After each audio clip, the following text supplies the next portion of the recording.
I've often heard people say that religion, or Christianity as the case may be, is responsible for more death and suffering than anything else in history. And to support this view, they point at things like the Salem witch trials, or the Crusades, or sometimes even the Nazi Holocaust, and say, see, this is what religion does. Religion has caused more death and suffering than anything else. I'd like to address that point because I don't think that's a fair inference, nor do I believe it's factually correct. I don't believe that religion is indeed the greatest single murderer of all time, so to speak. And I think the facts make that abundantly clear. Before proceeding to that point, though, I want to emphasize that I'm not trying to present an argument for or against God, nor am I trying to present an argument for or against the Bible. Those are wonderful topics to discuss, certainly worthy of discussion, but those aren't the points I'm trying to address. I'm trying to address a very specific point about this accusation made against religion and or Christianity. I feel the need to emphasize this because I've discovered that when this topic comes up, a lot of people interject by saying, well, I still don't believe in a God, and here's why, blah, blah, blah. Like I said, that's a valid topic of discussion, but it's not the point I'm trying to address. And I say this so that I hope that if some discussion comes of this video, that we can keep it on track. I urge people to get a copy of the Guinness Book of World Records. Open up to the category titled Judicial and look up the subsection titled Mass Killings. Who are the greatest murderers of all history? Well, let's take a look. Okay. The greatest massacre ever imputed by the government of a country was committed under Mao Zedong between the years of 1949 and May 1965. There were about 26.3 million Chinese that were killed during that time. Nobel Prize winner Alexander Solzhenitsyn estimated that under Lenin and Stalin and Khrushchev, about 66.7 people were killed as a result of state repression and terrorism. A more obscure individual is Pol Pot, still well known but not as notorious as these other fellas. He killed a third of his country. A third of his countrymen were killed between April 17, 1975 and January 1979. Okay. Tragic. I mean, that story just boggles my mind. Other instances of great mass murders. China, unfortunately, has had an unpleasant history in this regard. During the Mongolian invasion of northern China, about 35 million people were killed. And under bandit leader Chiang Hien-shung, otherwise known as the Yellow Tiger, there were about 40 million people killed. So, to summarize, you got 26.3 million Chinese under Mao Zedong. You've got 66.7 million under the Soviet Union, under Lenin, Stalin, and Khrushchev. You got Pol Pot killing 1/3 of his entire country, 1/3 of 8 million Cambodians. You have other massacres in Chinese history amounting to 35 million and 40 million people. What do you notice about these massacres? None of them were religiously motivated. And these are the ones that occupy the highest ranks in the Guinness Book of World Records. In fact, all but the last of these actually affirm atheism. All but the last of these actually were the result of atheistic regimes. And what do we mean by an atheistic regime? I mean a regime where atheism was promoted and where religion was outlawed. The greatest murders of all time occurred in places where religion was stamped out, not where religion was allowed to flourish. Now, some people get very angry when I mention this. Some people say, how can you say that atheism teaches we should massacre people? Atheism teaches no such thing. I'm not trying to say that. I'm not saying that atheism teaches that. I'm just showing what the record of history says. That it's when you remove religion that these things have tended to occur.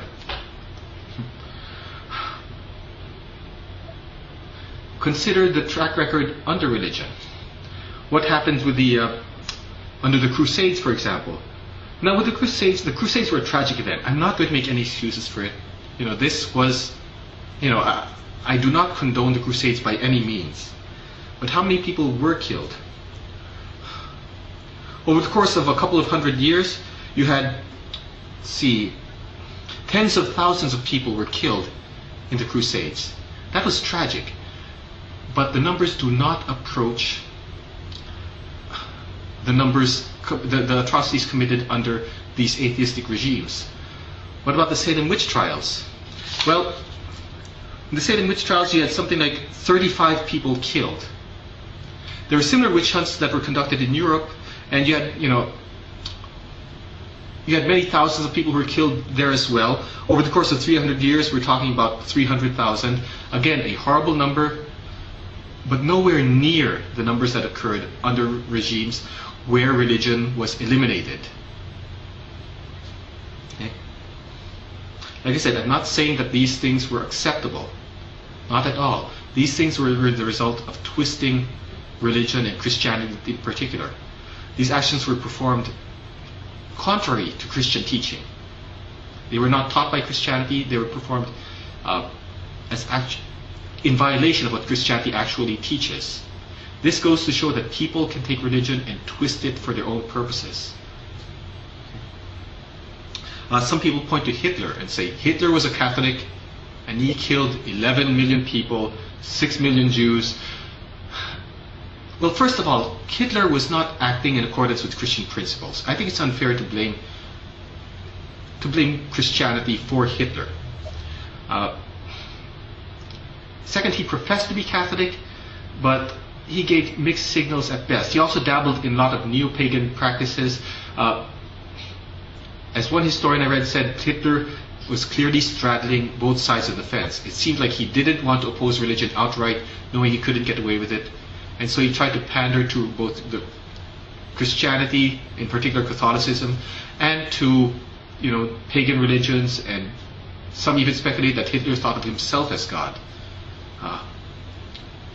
By the way, it's also worth noting that Hitler's numbers, while tragic as well, do not approach the numbers committed by these other individuals. How does his 11 million compare to, say, the 66.7 million committed under Lenin, Stalin, and Khrushchev, for example?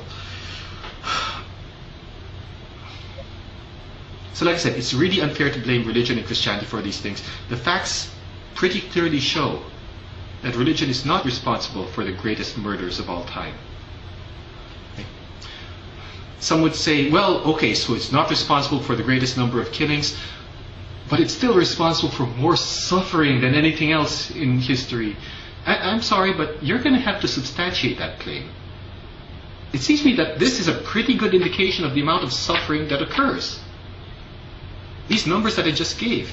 And now, if you're going to make some vague claim about how religion is still responsible for more suffering than anything else, then I'd like to see some hard numbers. I'd like to see how you actually arrived at those figures. Because frankly, I cannot find any way to substantiate that claim. One last point. I mentioned that atheism does not teach that you should go out and massacre people, and I really believe that. At the same time, and I know this might upset people, I think it's worth asking, these individuals, these regimes that massacred people by the millions,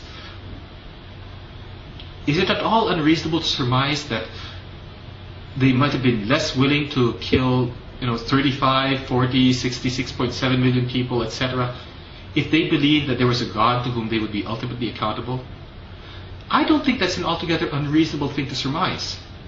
It's like Dennis Prager says, if you're walking down an alley and you see a bunch of people, a bunch of tough-looking fellas walking toward you, would you feel better knowing that they had just come from a Bible study? I think most of us would be. So, for these reasons, I think it's very unfair to say that Christianity and religion have that track record, to say that the blame for the greatest murders, the greatest killings, the most suffering in all history should be laid at their feet. That's not a fair accusation.